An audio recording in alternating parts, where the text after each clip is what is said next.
제목 KT 서버 뚫렸다. 내 폰이 복제폰이 된다고? 충격 실태와 앞으로의 과제. 안녕하세요. Hello? 여러분의 디지털 라이프 안전하신가요? Is your digital life safe? 최근 KT에서 발생한 초유의 서버 해킹 사건으로 대한민국 전체가 충격에 빠졌습니다. The recent unprecedented server hacking incident at KT has sent shockwaves across South Korea. 우리가 사용하던 휴대전화와 그 안에 담긴 개인 정보들이 위협받을 수 있다는 현실이 드러난 것입니다. It revealed that our mobile phones and the personal information contained within them can be threatened. 오늘은 이 충격적인 사건의 전말과 함께 우리에게 어떤 영향을 미칠지 알아보겠습니다. Today we will explore the full story of this shocking incident and its potential impact on us. 2025년 9월, 2025 September, KT의 내부 서버가 해킹당했다는 소식이 전해지며 사회에 큰 파장이 일었습니다.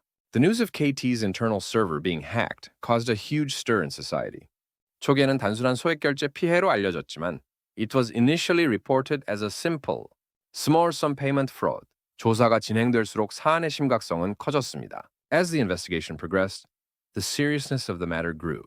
해커들이 KT의 윈도우 서버에 침투하고 본넷을 감염시키며 원격 코드 실행까지 시도한 정황이 포착되었습니다. Evidence was found that hackers had infiltrated KT's Windows servers, infected them with botnets, and even attempted remote code execution. 이는 단순한 개인정보 유출을 넘어 통신망의 근간을 뒤흔들 수 있는 중대한 보안 위협으로 평가됩니다. This is considered a serious security threat that goes beyond simple personal information leakage and could shake the very foundation of the telecommunications network. 가장 큰 우려는 바로 복제폰의 가능성입니다. The biggest concern is the possibility of cloned phones. KT는 사건 초기 유심키가 유출되지 않아 복제폰 우려는 없다고 단언했습니다. In the early stages of the incident, KT unequivocally stated that there was no concern about cloned phones as the US SIM keys had not been leaked. 하지만 서버 침해 정황이 명확해지면서 However, as evidence of server intrusion became clear, 유심키 유출 가능성을 완전히 배제할 수 없게 되었습니다. The possibility of USIM key leakage could not be completely ruled out. 만약 유심 인증키, 가입자 식별번호, 단말기 식별번호, 그리고 전화번호 같은 민감한 정보들이 유출되었다면 if sensitive information such as USIM authentication keys, subscriber identification numbers, device identification numbers, and phone numbers were leaked, 이를 이용해 복제폰을 만드는 것이 이론적으로 가능해집니다. It would theoretically be possible to create cloned phones. Using this information, 상상만 해도 아찔합니다. It's dizzying just thinking about it. 내 이름으로 개통된 전화가 다른 사람의 손에 의해 사용되고 A phone opened in my name is being used by someone else. 내 메시지가 가로채이며 My messages are being intercepted. 심지어 나인 척 금융거래까지 시도될 수 있다는 상상. That someone could even attempt financial transactions pretending to be me. 이는 개인의 사생활과 재산을 위협하는 매우 심각한 상황입니다. This is a very serious situation that threatens an individual's privacy and property. 물론 해커들이 복제폰 제작 대신 소액 결제를 노린 이유에 대해서는 여러 해석이 나오고 있습니다. Of course, there are various interpretations as to why the hackers targeted small sum payments instead of cloned phones. 유심 인증키 획득에 실패했거나 they may have failed to obtain the USIM authentication keys. 복제폰 제작 과정이 예상보다 훨씬 복잡하고 어려웠을 가능성도 제기됩니다. Or the process of creating cloned phones may have been much more complex and difficult than anticipated.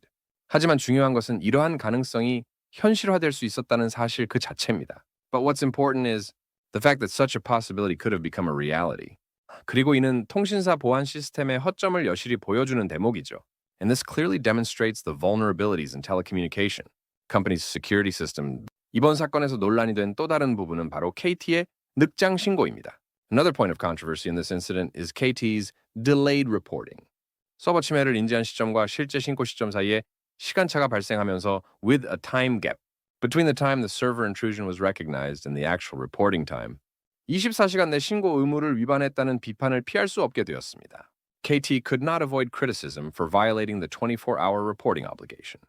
이는 단순한 행정 절차 위반을 NEOMO. This goes beyond a mere violation of administrative procedures.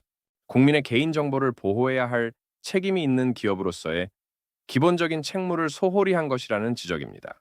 And is a critique that the company, which has a responsibility to protect citizens' personal information, neglected its fundamental duties. 정부, 과학기술정보통신부도 이번 사태의 심각성을 인지하고 the government, specifically the Ministry of Science and ICT, also recognized the seriousness of this incident. KT 해킹 사고에 대한 전면적인 조사에 착수했습니다. And launched a full-scale investigation into the KT hacking incident. 필요할 경우 징벌적 과징금 부과까지 검토하고 있다고 하니 they are even considering imposing punitive fines if necessary. 나 정부의 단호한 대응을 기대해 볼 수 있겠습니다. So we can expect a firm response from the government. 이번 사건은 비단 KT만의 문제가 아닙니다. This incident is not solely KT's problem. 과거 SK텔레콤 해킹 사고에서도 보았듯이 A seen in the past SK텔레콤 hacking incident. 통신사의 보안은 우리 모두의 디지털 생활과 직결되는 매우 중요한 문제입니다. Telecommunication security is a crucial issue, directly linked to all of our digital lives. 민관 합동조사단을 통해 구체적인 피해 내역과 원인이 명확히 규명되고 through a joint public-private investigation team, the specific damage details and causes will be clearly identified. 유출된 정보의 종류와 범위에 따라 피해 규모가 정확하게 파악되어야 합니다.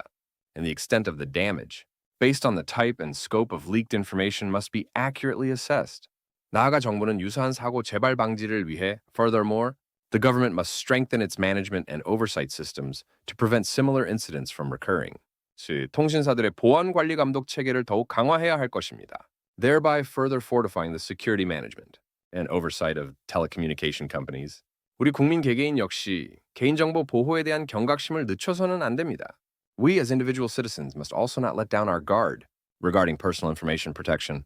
의심스러운 문자나 이메일은 절대 클릭하지 않고 Never click on suspicious texts or emails.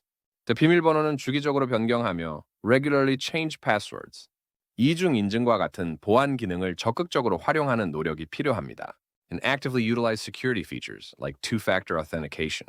이번 KT 서버 해킹 사건은 우리에게 중요한 질문을 던집니다. This KT server hacking incident poses an important question to us.